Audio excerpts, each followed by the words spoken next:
Magandang araw mga kaibigan. Ito po ang inyong balerina ng bayan, si Lisa Macuha Elizalde, na nag-aanyaya sa inyong samahan kami at ang aming mga espesyal na panauhin para sa kalahating oras ng masayang kwentuhan sa aming programang Art to Art, kung saan ang usapang sining at kultura ay para sa lahat.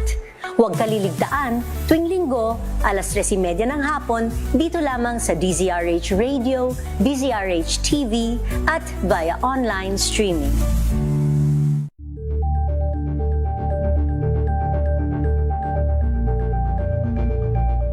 Curious ka ba sa maraming bagay? Kami na ang bahala dyan. Aalamin, tutuklasin at bibigyang linaw namin ang mga katanungang bumabagabag sa inyong isipan. Sa programa kung saan ang bawat sagot ay galing lamang sa mga eksperto. Ang Expert's Opinion, tuwing linggo alas 3 ng hapon, dito lang sa DZRH TV.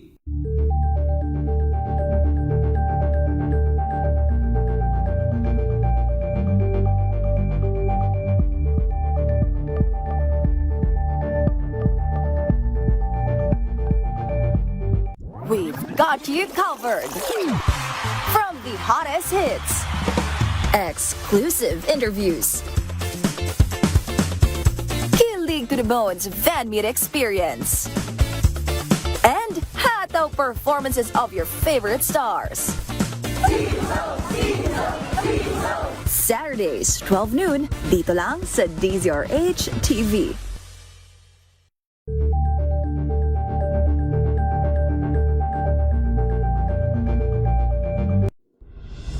Tuloy-tuloy ang pagtulong, tuloy-tuloy ang pagseserbisyo at tuloy-tuloy ang balitaan kasama si May Binauhan sa Operation Tulong mula Lunes hanggang Biyernes.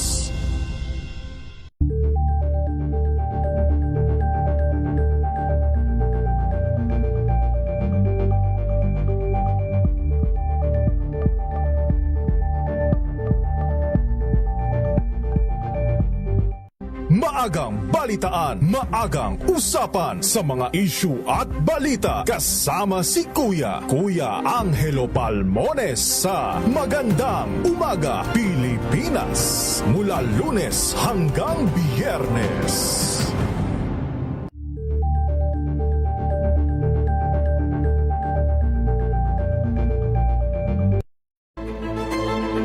Pakikinggan ang bawat panig. When you fight for, think about the queer people. Kung hindi kami magkukwento, sino ang magkukwento para sa amin? Ang mga panawagan, ipababatid. Hindi talaga ito masusing pinag-aralan ng gobyerno. The women who are beaten and abused. It's time to listen to their voices. Tunghayan ang iba't ibang boses, mga kwento mula sa iba't ibang anggulo. Dito lang sa Point of View. Mapapanood tuwing linggo, alas 12 ng tanghali sa DZRH TV.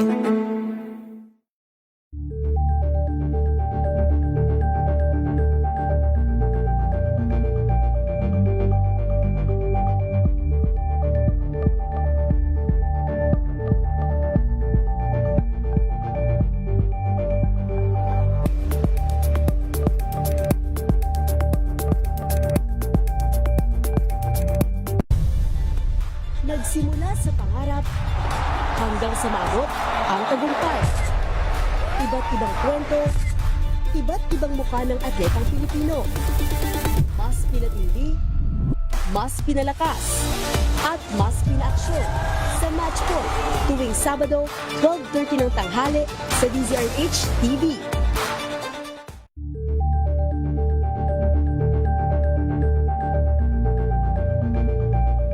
Tambalang Anthony Taberna at Jerry Baha ang gigising sa inyong umaga dahil lalatay ang humahagupit na diskusyon at komentaryo Lunes hanggang Biyernes sa 2x2. Mga karagdagang kaalaman kung paano malulunasan ng iba't ibang karamdaman. Tuloy po kayo sa programang Pangkalusugan. Lunas. Magandang gabi Pilipinas, Metro and Mega Manila. Isang oras na discussion tungkol sa ating kalusugan, pangangalaga ng ating katawan at pag-iwas sa iba't ibang karamdaman. Ito po ang programang Luna sa DZRH at RHTV. Makakasama Ella ni Bensal, and this evening sasamahan nga po muli tayo para sa mas makabuluhang discussion.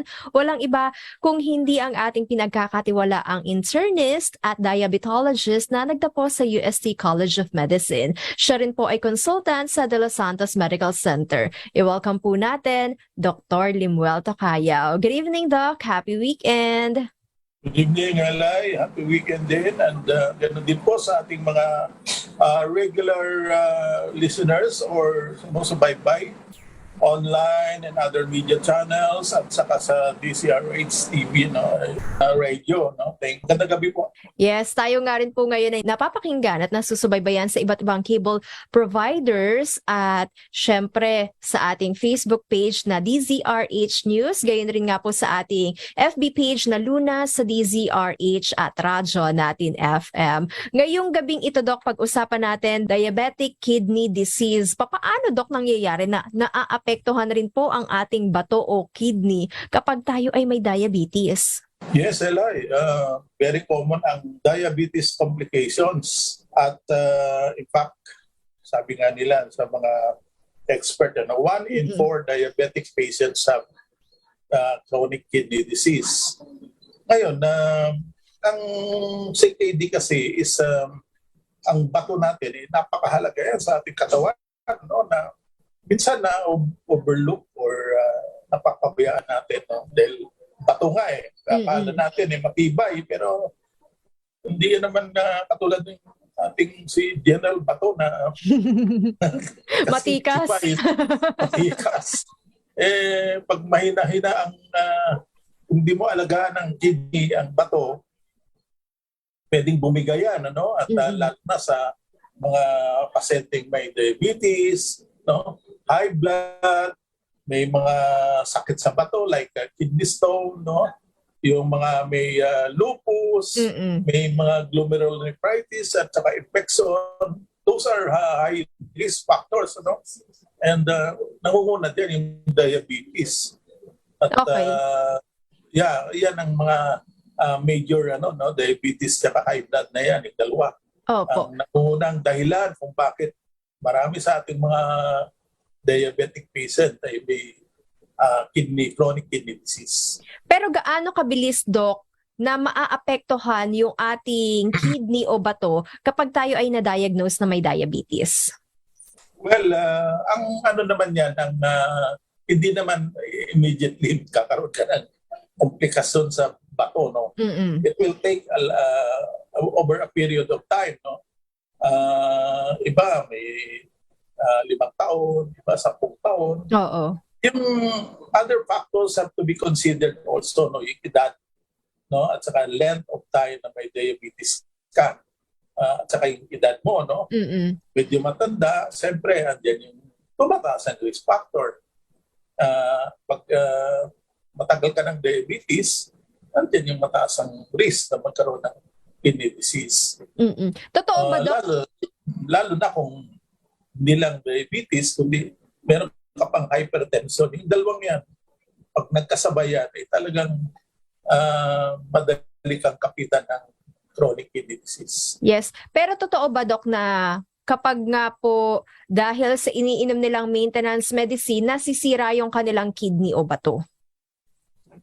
Hindi naman nila, pero kung mali ang pag-inom ng medicine, katulad yan, metformin, yan ang madalas na nababanggit ng mga pasyente na nagiging sanhi ng sira ng bato. Hindi po ang metformin, kundi yung mismo yung sakit mo, yung diabetes or hypertension. Ngayon, pag nag-metformin ka at nakita mo, tumataas ang iyong creatinine, ang iyong GFR, yung eGFR, ito yung kinocompute base sa bumababa, let's say below 30 na lang. Minsan kasi di na lang namamalayan yan, walang simptomas ang may CKD, nakikita lang yan pag nagpa-serum creatinine ka, mataas pala, at saka lang malaman mo yung ma-compute mo yung EGFR mo na baba na pala. Tapos yung gamot mo metformin, okay. Hindi mo pa tinatanggal o kaya hindi mo pa binabawasan. Dapat kasi pag bumababa ng EGFR mo ng mga 45 and below, so dapat inaano na yung dose. Binababa. Binababa. Ganon din yung mga ibang gamot, katulad ng mga DPP-4 inhibitor, no? Usually, yung karamihan dyan, kailangan binababa din ng dose. Kinakat into half. Same Pero thing kung- with Doc sa insulin injection. Insulin, walang problema kasi hindi, kahit na mataas ang creatinine mo, baba ang GFR mo, pwede ka pa rin magbigay ng insulin. Safe yun, no? Unlike yung mga gamot na pag binigay mo na napakababa na ng GFR mo, GFR kasi ito yung ability of the how fast it can filter out those toxins, no, including medicine. So kung mabagal, tapos bibigyan mo ng napakataas na dose, siyempre andyan yung may possibility na madadami sa kidney lalo, no? At isa sa mga weird complication na lagi kong nababanggit dito, yung lactic acidosis. Sa mga pasyenteng may umiinom ng mga biguanides like metformin, yan ang common side effect. At ito nga po, Doc, na diabetic kidney disease ay nangyayari para lamang sa mga may type 2 diabetes. No, it can happen in both type 1 and type 2. Basta pag may diabetes ka, whether type 1 or type 2, pwede ka magkaroon ng diabetic kidney disease. Pero madalas kasi ang nangyayari, yung mga diabetic kidney disease sa mga type 2, no, mas marami kasi lifestyle disease And kidney damage can be brought about by lifestyle. Lalo na kung meron ka nga, sabi ko, hypertension, no? May kasamang high blood. Hindi mo na control yung blood pressure mo, mas lalong mapapabilis masira ang kidney. Mabilis manghina. And you develop chronic kidney disease. Minsan kasi, Elay, di natin napapansin na ang nasira na pala ang kidney kasi nga marami walang nararamdaman. Ngayon, pag nakakaramdam na sila ng na stage 4 or 5 na. Kasi nag-spill out sila ng maraming protein at nagkakaroon sila ng pag-iipon ng tubig, nag-accumulate ng water sa katawan. So, they develop edema, no? Pagmamanas.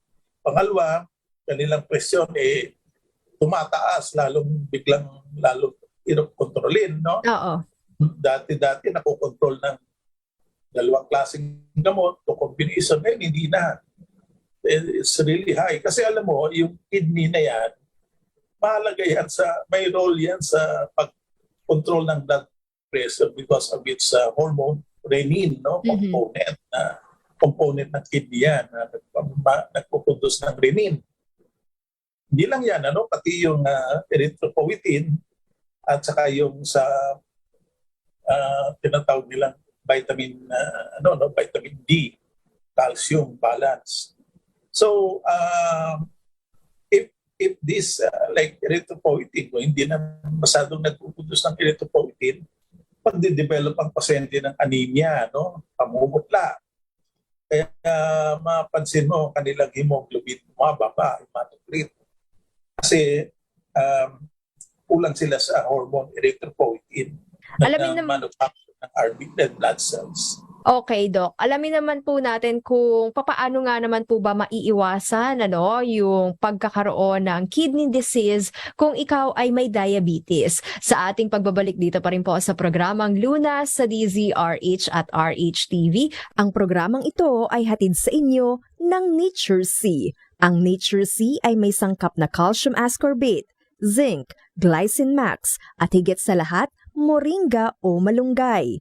Nature C, mabibili online sa Lazada at Shopee, pati na rin sa mga butika nationwide. Mag-Nature C na! Standby at magbabalik po tayo pagkatapos lamang po ng ilang paalala.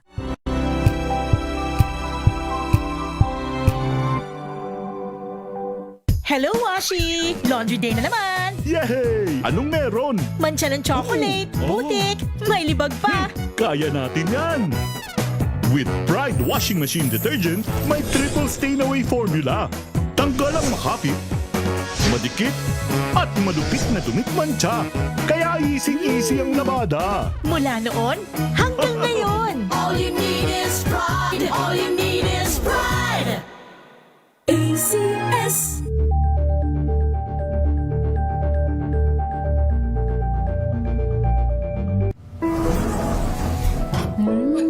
Amoy forever! Amoy LQ. Amoy New Cala Berry Blooms! Amoy Cala, amoy good vibes!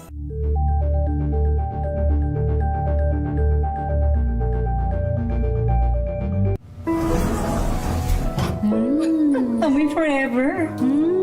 Amoy LQ.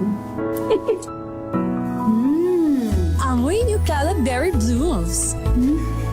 Amoy Cala, amoy good vibes!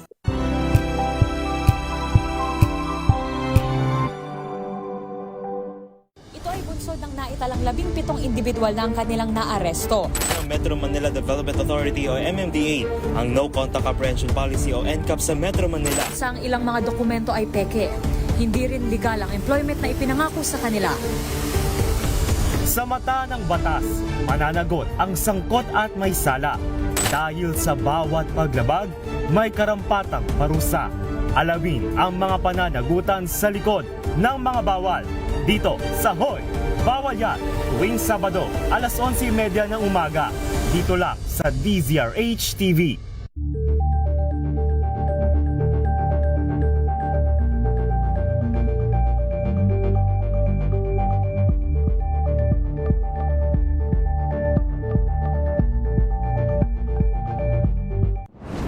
Kung good vibes ang hanap mo, dito ka na sa sigurado! Mula sa mga istoryang nagbibigay ng inspirasyon hanggang sa mga kwentong may dalang solusyon. Mga balitang pampagaan ng pakiramdam at pampaganda ng araw. Hindi lang ba sa good news, kundi the better news. Mula Lunes hanggang Biyernes, 1:00 ng tanghali sa DZRH TV.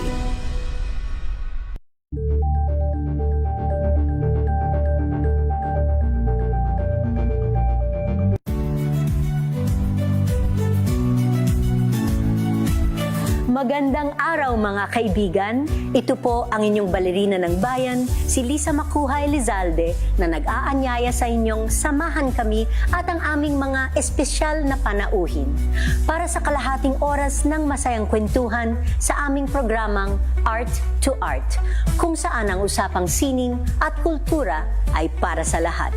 Huwag kaliligtaan, tuwing linggo, alas 3:30 ng hapon, dito lamang sa DZRH Radio, DZRH TV, at via online streaming.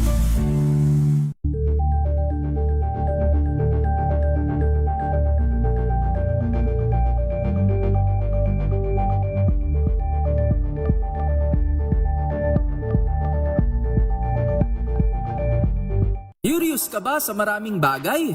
Kami na ang bahala dyan. Aalamin, tutuklasin at bibigyang linaw namin ang mga katanungang bumabagabag sa inyong isipan. Sa programa kung saan ang bawat sagot ay galing lamang sa mga eksperto. Ang Expert's Opinion, tuwing linggo alas 3 ng hapon, dito lang sa DZRH TV. Ang dami-dami talagang mga sakit ngayon. Kaya para malaman kung paano ito maiiwasan at malulunasan, tayo na't makinig sa ating programang Lunas. Nagbabalik po programang Lunas sa DZRH at RHTV. Kapartner pa nga rin po natin ang Nature C. Ang Nature C ay may sangkap na calcium ascorbate, zinc, glycine max, at higit sa lahat, moringa o malunggay.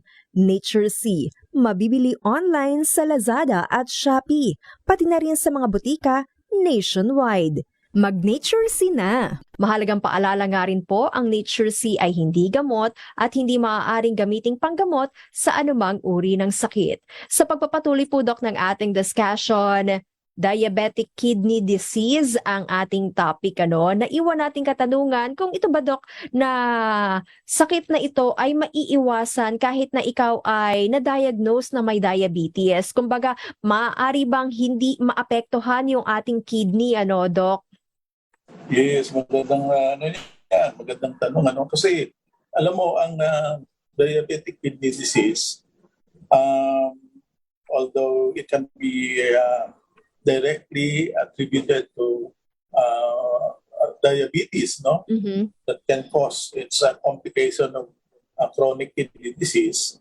Pwede rin itong mapapabilis ang pagkakaroon ng diabetic kidney disease kung kung ikaw ang lifestyle mo is unhealthy, no? Yung bang you're obese, no? Tumataba ka, kain ka na kain. At ang kinakain mo, puro mga matatamis, kaya tumataas ang blood sugar mo, gigain ka ng weight. Then, yung maalat, no, kinakain mo, lalong tumataas ang presyon, no? At nahihirapan lalo ang kidney, mahilig ka sa mga meat, processed food, no? Hotdog, bacon, mga Tocino, yan ang mga tinatawag na processed food that can harm your kidney. Oo. Then, andyan yung wala kang physical activity, sedentary ka lang, ganon. Lalo na ng ganitong panahon ng pandemic, maraming na lockdown, although unti-unti na tayong bumabalik sa dati. Bumabalik sa dati. Pero yung iba, nakakalimutan na mag-exercise. So, maapektuhan yan. Yung iba, andyan yung hindi naalis ng bisyo, yung sigarilyo, andyan pa rin. So, mabilis nakapagpasira ng kidney yan. Yung yung malakas sa alcohol, no? Lakas uminom, no? Nakakasira din ng hindi lang atay, pati kidney nasisira din. So, combination of a lot of factors, no? Yung lifestyle at saka uncontrolled blood sugar, uncontrolled hypertension. Yan ang mga sanhi ng develop ng chronic kidney disease. Pero majority talaga, Doc, sa pagkain, yung malaking factor kung bakit nga po naaapektuhan, nasisira yung ating kidney kahit na tayo ay may diabetes. Malaking bagay yung pagkain, lalo na yung maalat, no? Timpla natin maalat eh. Mahilig tayo sa patis, bago, mga sausawan. Maalat yan, high sodium yan. Talagang pag hilig ka sa maalat, hindi lang tumataas ang presyon, no? Kundi ang kidney nahihirapan mag-filter, no? Mahirapan ang kidney mag-filter at nagre-retain ka ng maraming tubig. So, it can further cause high volume of water can cause blood volume sa ating kidney at saka sa dugo-ugat, nahirapan. So the blood pressure also tend to be higher. Yes. Ang dapat kasi maintain mo yung blood pressure mo at least below 140/90 or kumari nga 120/80, no? Using different approach. Iinom ng maintenance medicine, at saka yung sa pagkain and exercise. Pangalawa, kailangan kung diabetic ka, you're able to take control of your blood sugar, meaning na-attain mo yung blood sugar target. Pre-meals pa niyan or post-meal. A1C should be below 7. No? Pag bata pa, pag matanda, may mga comorbidities na mga 7 to 8, okay na yon, or even a little bit higher. Ang fasting naman, should be below 130. Post-meal naman, below 180. Ganun ang blood sugar mo. Dapat ganyan pag sinecheck mo. Ito nga yung kadalasan, problema rin ng karamihan, Doc, ano? Yung kontrolin yung kanilang blood sugar level, even yung kanilang blood pressure. Kaya nga po dito nangyayari, umuuwi sa pagkakaroon ng problema sa kidney. Which means, Doc, ito rin yung dahilan kung bakit dumarami yung dinadialysis. Yes, Eli. Pag nasira ang kidney, lalo na kung stage 5 ka na, nagpo-progress kasi nag-umpisa yan sa stage 1. Unti-unti yan, dahan-dahan, nagpo-progress into stage 2, stage 3. Of course, depende yan sa how much you take care of your kidney, no? Through yung sinasabi kong control of blood sugar, blood pressure, and healthy lifestyle, no? Now, pag nag-stage 5 ka na at kailangan ng dialysis, lalo na kung marami ka ng simptomas, no? Babanggitin ko lang yung mga symptoms para ating mga nakikinig, aware sila na, uy, baka may kidney problem na ako, no? Unang-una, yung madalas pagkahilo. Akala natin, ordinary hilo lang dahil napuyat, no? Napagod, at pag ikaw ay high blood, may diabetes, nahihilo, at magpacheck ka ng creatinine mo, baka tumataas. Doon natin malalaman yung level of your GFR. Kung minsan, chinecheck namin yung albumin creatinine ratio or spot urine albumin creatinine ratio. So, pag marami ka kasi albumin, it's a protein that is produced by the kidney. It is indicative na mayroon kang damage sa kidney at sa puso, no? So nabanggit ko yung puso kasi pag may sira ka sa kidney, maring puso maapektuhan, no? Kasi yung mga excess calcium and phosphorus na hindi na i-excrete ng kidney, maring pumunta lang sa dugo at bumarado at pag-excess yan, pwedeng mag-cause yan ng pagsira ng ugat sa utak at puso. So, leading to stroke and heart attack. Ngayon, isa pang symptoms, Eli, no, yung pagsusuka, yung nausea and vomiting. Common yan. Yung madalas pagpulikat sa gabi, no, lalo sa gabi. Kahit nakahiga ka, Doc, matutulog ka na lang, pupulikatin ka pa? Yes, pupulikatin ka. No? Pag sisinok, no? Yung hiccups. Symptoms din yan. Of course, yung madalas natin nakita yung pagmamanas sa paa. Kaya at bukong-bukong, no? Yung bang ankle. Pangangati ng balat. Akala natin allergy. Pag sobrang pangangatian at madalas na, hindi na nakukuha ng mga antihistaminic, magpa-check up ka na yung kidney, creatinine. Of course, yung pamumutla, napagit ko kanina, yung dahil sa kakulangan ng bumababa ang hemoglobin, dahil sa kakulangan ng erythropoietin or red blood cell production. At paghihinihingal, madali rin mapagod, Doc. Madali mapagod at mataas ang presyon. Okay. Yan ang common signs and symptoms of diabetic kidney disease. Okay. Gaano nga naman po ba, Doc, kadalas dapat magpa-check up para mabantayan natin yung ating kidney, at maiwasan na maapektuhan ito sa kabila na tayo nga po ay may diabetes. Sa ating pagbabalik, yan po ang ating pag-uusapan dito pa rin po sa programang Lunas sa DZRH at RH TV. Magbabalik tayo pagkatapos lamang po ng ilang paalala.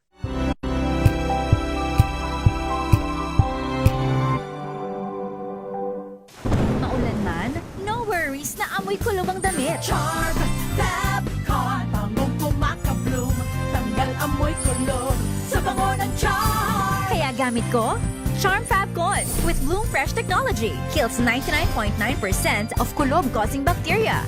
May aroma burst pa of thousands of flowers and berries. Ang sampay sa loob, no amoy kulob. Bangong kumakabloom sa Charm. Charm Fabcon. ACS.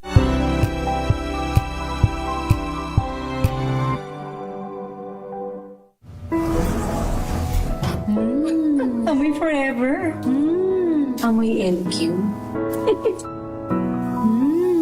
Amoy New Caleb Berry Blooms. Amoy kalat, amoy good vibes.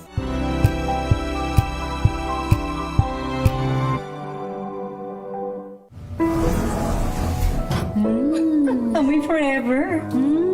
Amoy LQ. Amoy New Caleb Berry Blooms.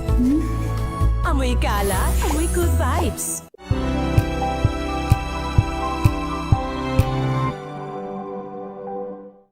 Maagang balitaan, maagang usapan sa mga issue at balita kasama si Kuya Angelo Palmones sa Magandang Umaga Pilipinas mula Lunes hanggang Biyernes.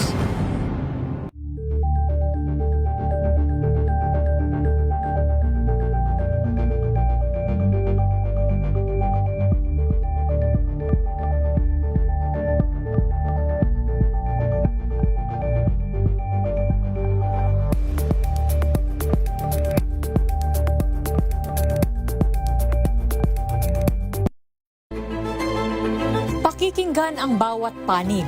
When you fight for justice, think about the queer people. Kung hindi kami magkukwento, sino ang magkukwento para sa amin? Ang mga panawagan, ipababatid.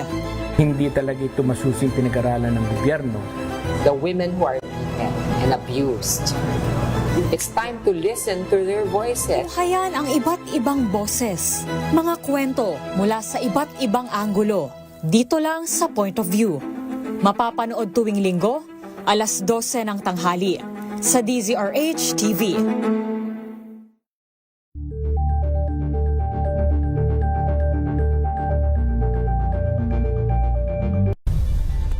Nagsimula sa pangarap hanggang sa maabot ang tagumpay. Iba't ibang kwento, iba't ibang mukha ng atletang Pilipino. Mas pinatindi, mas pinalakas, at mas pinaaksyon sa Match Point tuwing Sabado, 12:30 ng tanghali sa DZRH TV.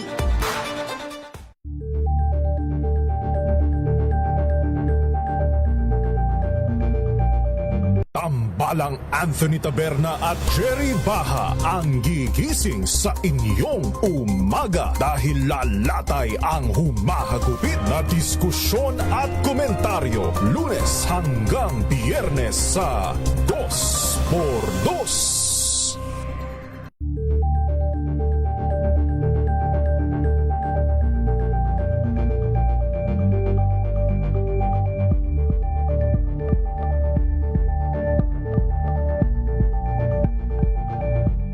Alamin ang mga maiinit na isyung pambayan, mga balitang kailangan mong malaman, usapin sa pamahalaan, politika, ekonomiya at kabuhayan. Ito ang mga dapat mong malaman, pakialaman at pag-uusapan dahil kayo ang tinig ng mamamayan dito sa Damdaming Bayan. Live sa DZRH Radio, DZRH TV at DZRH Digital. Kasama sina Lakay, Deo Makalma at Elaine Apit. Araw-araw, Lunes hanggang Biyernes. Damdaming Bayan.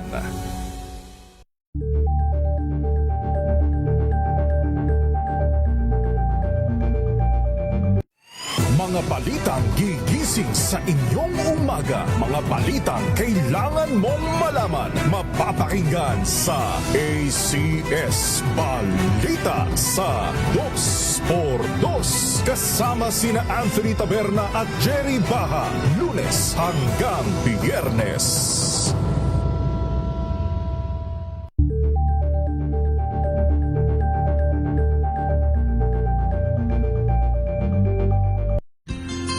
Ang dami-dami talagang mga sakit ngayon. Kaya para malaman kung paano ito maiiwasan at malulunasan, tayo na't makinig sa ating programang Lunas.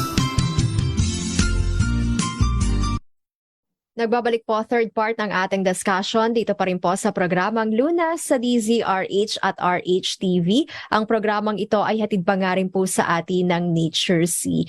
Ang Nature C ay may sangkap na calcium ascorbate, zinc, glycine max at higit sa lahat, moringa o malunggay. Nature C, mabibili online sa Lazada at Shopee, pati na rin sa mga butika nationwide. Mag-Nature C na! Mahalagang paalala nga rin po, ang Nature C ay hindi gamot at hindi maaaring gamiting panggamot sa anumang uri ng sakit. Going back po sa ating discussion, Doc, diabetic kidney disease pa rin po ang ating pangunahing topic tonight at naiwan po nating katanungan kung gaano nga po ba, Doc, kadalas dapat tayo nagpapacheck up kapag tayo ay may diabetes na para nga po maiwasan o mabantayan natin yung ating kidney. Yes, Eli. Kung ikaw low risk, meaning unlikely na may kidney disease at bata ka pa, bago ka pa lang diabetic, siguro initially, you can have your kidney check-up. No? You do a BUN creatinine, siguro perhaps check din ultrasound kung kailangan, kidney ultrasound para ano mo yung size ng kidney mo, kung gaano kalaki or kung lumit na. Oo. Mahalaga yun. Kaya meron kang kidney stone. And urinalysis, mahalaga yun. No?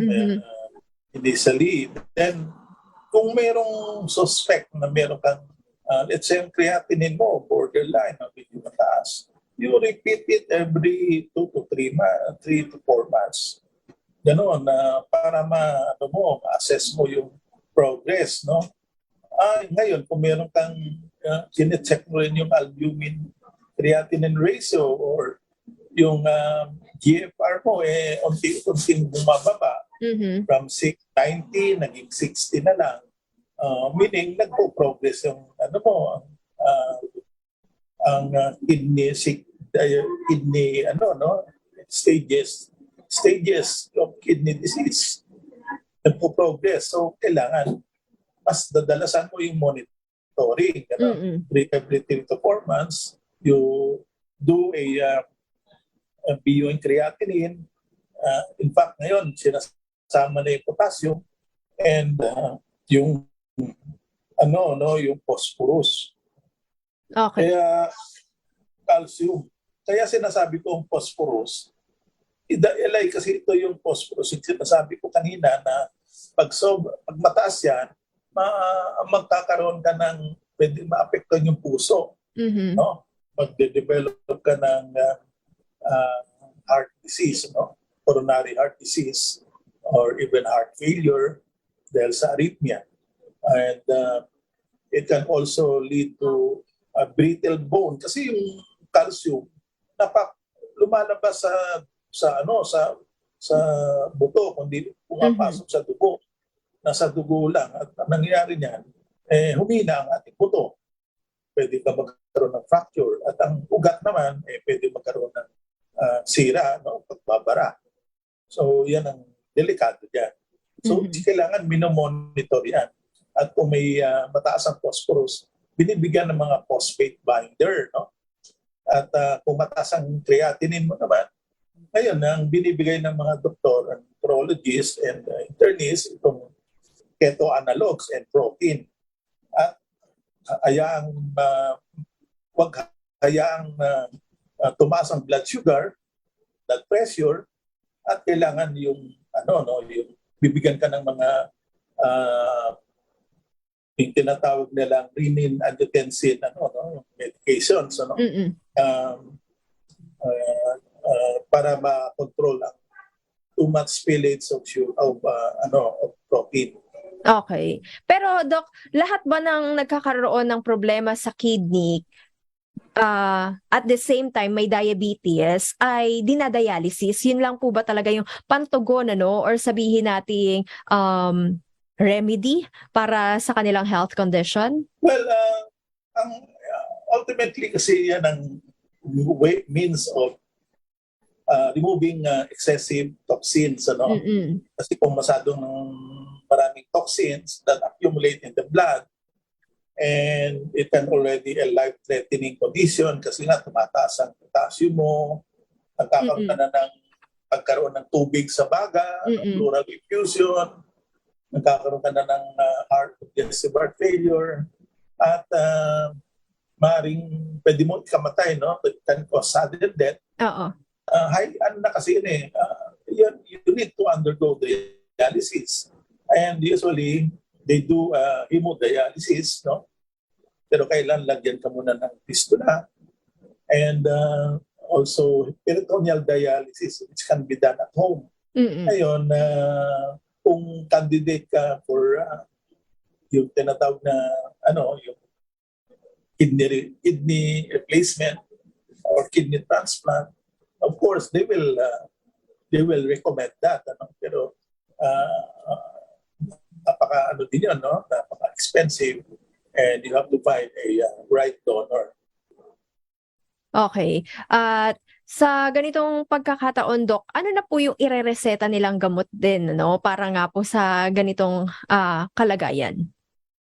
Well, sa mga pasyente nga na pag ito kanina, para hindi ma-delay mo yung progression ng kidney disease, binibigyan ng unang-una yung blood sugar control, blood pressure control, give medications, yung mga yung sinasabi ko kanina, keto analog with amino acid sa pagkain, bawas karne, no? more of non-meat or plant-based protein, no? Maalat, pagbabawasan mo, talagang strictly must be followed, no? Kasi ang kalaban mo diyan pag maalat, siyempre andyan yung tataas ang presyon, magre-retain ka ng water, and pwedeng magkaroon ng paglala ng iyong kidney function. Pagbaba ng GFR.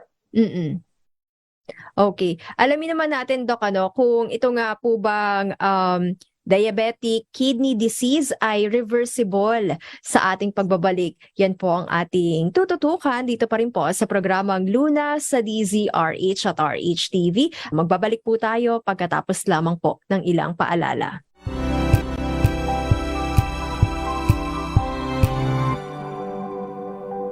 Wow, ang saya. Isang barangay na labada, puro mancha pa. Goodbye, pahinga. Mommy, isang laba lang yan sa Pride Bar Blue. May powerful stain-away enzymes na malupit sa dumit mancha. At di masakit sa kamay. Isang laba lang yan. Hello, pahinga. Hello, Pride Bar Blue. ACS. May nagbago. May arte. May budget. Akala nyo lang yon. So solid. White Rose Papaya. Wow, White Rose. White Rose Papaya. Wow, White Rose. White Rose Papaya. May glow up with White Rose Papaya. White Rose Papaya. May puti power times 2 kasi may papaya at niacinamide. May shea butter and tea tree oil pa. Kutis sulit ang glow up. May glow up with White Rose Papaya. White Rose Papaya. Kutis sulit ang glow up. ACS. Hello, Washi! Laundry day na naman! Yay! Anong meron? Mancha ng chocolate, putik, may libag pa! Kaya natin yan!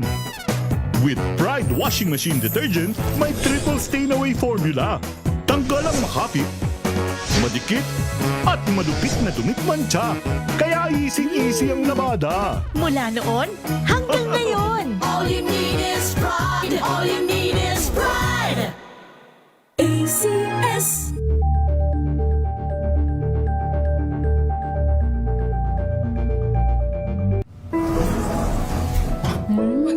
Amoy forever. Amoy LQ. Amoy New Calab Berry Blooms.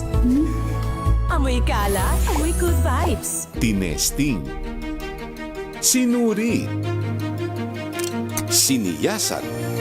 Ang resulta, Super effective ang Shield sa pagpatay ng bakterya at virus. Shield Antibacterial Soap. Believe ang mga eksperto sa Philippine Nurses Association. At si Mami, Tiwala ako sa Shield. Shield Antibacterial Soap. Napatunayang mabisa. Ang mga nurse, tiwala. Amoy forever. Amoy LQ. Amoy New Cala Berry Blooms. Amoy kala, amoy good vibes.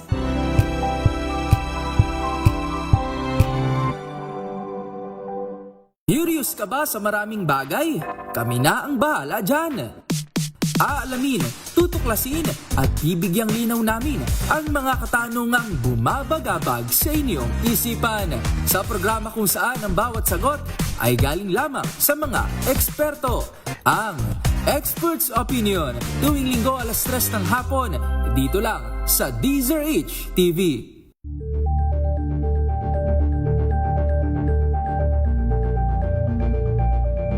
We've got you covered. From the hottest hits, exclusive interviews, kilig to the bones fan meet experience, and hataw performances of your favorite stars. Saturdays, 12 noon, dito lang sa DZRH TV. Ang dami-dami talagang mga sakit ngayon. Kaya para malaman kung paano ito maiiwasan at malulunasan, tayo na't makinig sa ating programang Lunas. Last part po ng ating discussion dito pa rin po sa programang Lunas sa DZRH at RHTV. At kapartner pa nga rin po natin ang Nature C. Ang Nature C ay may sangkap na calcium ascorbate, zinc, glycine max, at higit sa lahat, moringa o malunggay. Nature C, mabibili online sa Lazada at Shopee, pati na rin sa mga butika nationwide. Mag-Nature C na! Kung ano naman po ang components at health benefits nito, yan rin po ang ating alamin maya-maya. Meanwhile, balikan po natin, Doc, yung ating discussion na diabetic kidney disease. Ito nga po bang condition na ito, Doc, ay maaari pang ma-reverse? Ang kidney disease, ma-reverse kung depende sa cost ng kidney disease. Katulad yan, meron kang kidney stone. Ang kidney stone mo, nasira na nag-cause ng pag-damage sa kidney. Oo. Gawa ng hindi makaihi ng maayos, nagkakaroon ka ng at tumaas ang creatinine, bumaba ang GFR. Pag yun na-remove yung kidney stone, na operahan ka, natanggal yung bato, maaaring bumalik ang kidney function mo sa normal or sa dati. Or yung infection, halimbawa, merong mga tinatawag na acute infection, usually tumataas din ang creatinine. Kung napagaling mo yung infection, na-treat mo properly with antibiotic, pwedeng bumalik sa normal ang kidney function. Pero itong mga chronic disease like diabetes, hypertension,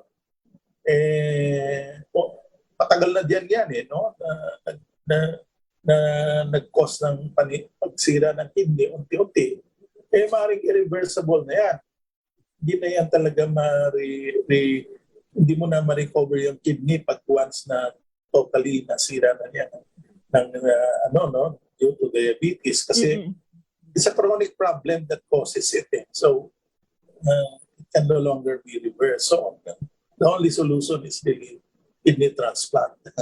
Oo, pero mahirap yung ganyang klaseng proseso, Doc, matagal pa. Mahirap. Pero Doc, isa rin ba sa mga ipinagbabawal kapag ikaw ay may problema na sa kidney is yung mataas na pag-take ng potassium, like sabihin natin banana? Well, kung ang kidney mo, kaya nga halaga dyan yung regularly mo monitor mo yung potassium. Kasi kung ang kidney mo mahina na mag-filter and before you know it, tumataas ng serum potassium mo, Oo. pinagbabawalan yung banana. Pero yung mga nagda-dialysis na, no need to bawal. Kasi meron ng dialysis will remove excess potassium. Pero kung hindi pa, usually pinagbabawal. Kasi may na mag-filter ng ng potassium ang iyong kidney. Usually rin nagiging problema ng mga pasyente, mataas yung kanilang creatinine, mababa yung kanilang potassium, or mataas yung potassium, mababa yung kanilang creatinine. Tama ba? Yes, meron ganon. Pero meron din namang mataas ang creatinine, mababa ang potassium dahil hindi sila masyadong kumakain ng gulay, kaya prutas. Meron din naman ganyan. Kaya mahalaga diyan talaga. At saka isa pa, kadalasan talaga bumababa ang potassium. I mean, tumataas ang creatinine. Bumababa ang potassium kung meron silang iniinom na diuretics, no? Okay. Pero, furosemide, binibigay yon pag nagmamanas kasi para mabawasan yung excess water sa katawan, no? Pang pagmamanas. So they're given furosemide. Now, kaya kung minsan tumataas ang potassium because of excessive, because of yung ACE inhibitor, yung binibigay sa gamot sa high blood para bumaba ang presyon, no? O kaya angiotensin receptor blocker, mga sartan, mga erbisartan, mga losartan. Yan ang nakapagpataas ang potassium yan eh. So yan lang binabantayan. Kapag importante, pag mayroon kang nasa stage 4 ka na, stage 5, monitor lagi yung potassium, phosphorus, at saka yung bioing creatinine. Pag mababa po yung kanilang potassium, pwede po silang kumain ng saging kahit ilan, or dapat pa rin nilang bawasan at limitahan? Depende yan, Ella. Kung diabetic ka, kainin mo na maraming saging, hindi. Tataas pa rin yung kanilang blood sugar level. Tataas blood sugar mo. Oo. So, pwede they're allowed to eat saging and vegetable-rich potassium or fruits rich in potassium. But then you have to limit the amount. No? Hindi naman pwedeng marami. Yes. Okay. How about yung pag-take po ng food supplement like Nature C? Paano po ito makakatulong para po sa mga may problema sa kidney? Ito rin po ba ay inire-recommend natin, Doc? Well, yes, Ella, kasi ang may konting amount of magnesium and potassium. So, be cautious din. No? Kaya, pwede inumin, pero dapat make sure that your potassium is not high, not really that high. No, even your magnesium. And once a day, okay naman yun with Nature C.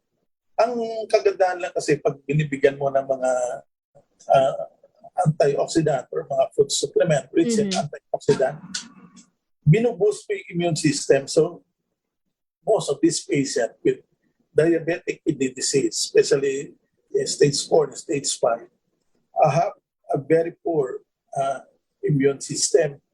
Even diabetic, at poor immune system. But more kung may comorbidities like diabetic kidney disease. So, kailangan din nila ang mga food supplement that can modulate or lumalakas ang kanilang immune system. For nourishment pa rin, Doc? Yes, and nourishment, nutritional nourishment. Oo. So, ano po yung pinaka-component ng Nature C, Doc, na maaari pong makakatulong sa diabetes at sa mga may problema sa bato? Yung malunggay, yung malunggay kasi, mataas ang folic acid yan, B-complex and iron. So, if your patient is anemic, that can help this anemic patient very much, yung pag-iinom ng Nature C. Plus, yung mga taglay na vitamin B complex with folic acid. Nakakatulong yan para patibayin ang mga ugat. No? Remember, those patients with kidney disease, maaaring mahina ang kanilang ugat, nasisira, sanhi ng excessive calcium and phosphorus. No? So, kailangan nila ng replacement. Yung naman, yung vitamin C, it can help the patient together with zinc. Oo. Again, boost their immune system. Tsaka ang vitamin C, Doc, inner and outer ng ating katawan natutulungan di ba? Kapag Yes. tayo ay nagtitake nito. Yes, lalo na yung mayroong skin problem, yung may skin infection. Remember, yung mga diabetic, madalas yan, nakakasugat sa paa. Oo. Ang tagal ng healing, Tsaka nagkakaroon ng dark spot, Doc. Dark spot or discoloration. So, kailangan natin ng vitamin C para ma-provide ng collagen ang kanilang skin para hindi madaling mag-deteriorate or mag-ikangay due to free radical cause leading to aging of the skin. Okay. Aside from that, moringa, vitamin C, zinc, Doc, papaano po ito makakatulong? Yun, sa healing ng mga sugat-sugat sa skin. It promotes wound healing at the same time build your yung synergistic immune system boosting effect together with vitamin C. At para nga po makuha natin yung mga benefits nitong nutrients na to, Doc, na nabanggit natin, vitamin C, moringa, and zinc, even yung soy science, paano po natin to dapat i-take, Doc? Gaano karami at gaano kadalas? Well, kung walang problema sa kidney, you can take as much as 3 times a day. Pero kung may kidney damage ka, with the high creatinine, once a day lang, enough na yon. Once a day or even at the most twice a day kung wala namang problem sa serum potassium mo. Okay. Para sa mga nagda-dialysis, Doc, paano po? 1 capsule a day na lang? 1 capsule or twice a day. Even empty stomach, Doc, pwede po nila itong inumin? Pwede. Walang hindi sa acidic. Okay. Kind vitamin C. Ayan. Ito nga po, Doc, Nature C, FDA approved, mura, available na rin sa Shopee at Lazada. Para nga rin po sa mga nagtatanong, Doc, ang inyong pong clinic address and hotline number. Pwede nila ako i-text sa 0956-064-2056. Ang aking landline sa clinic is 8893-5762, local 8518.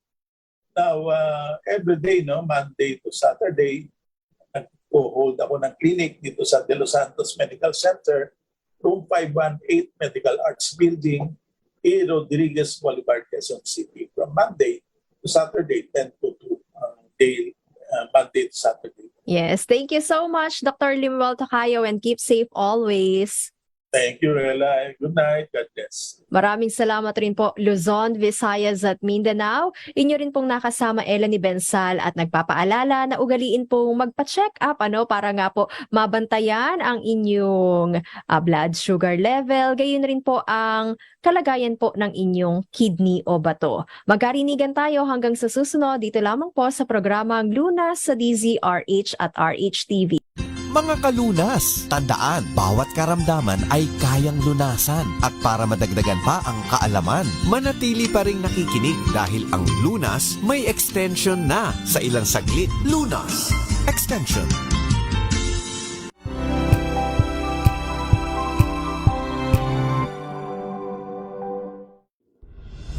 Tuloy-tuloy ang pagtulong, tuloy-tuloy ang pagseserbisyo at tuloy-tuloy ang balitaan kasama si May Binauhan sa Operation Tulong mula Lunes hanggang Biyernes.